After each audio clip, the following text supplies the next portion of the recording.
अस्सलाम वालेकुम व्यूवर्स, आप देख रहे हैं अरबाब न्यूज़ नेटवर्क और इस वक्त हम रावलपिंडी टीपू रोड पर मौजूद हैं और हमारे साथ यहाँ पर ये आप देख रहे हैं कि एक बच्चा मोटरसाइकिल चला रहा है और बार बार ये बारिश में एंजॉय कर रहा है और छोटा सा बच्चा है और हम इसको देख रहे हैं और आप भी देख रहे हैं।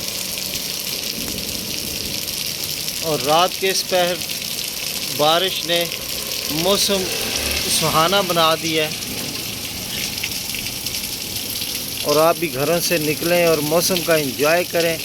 और बहुत प्यारी बारिश हो रही है और ठंडी ठंडी हवाएं हैं। गर्मियों में बारिश का नहाने का एक अलग ही मज़ा है और बहुत प्यारी बारिश हो रही है, हल्की फुल्की बारिश हो रही है।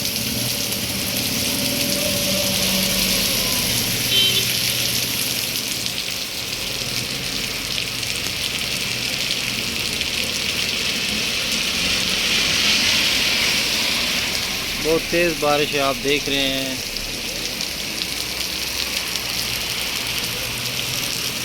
और स्लोली बच्चे निकल रहे हैं मोहल्ले में, गलियों से बाहर आ रहे हैं और बिजली भी चली गई है।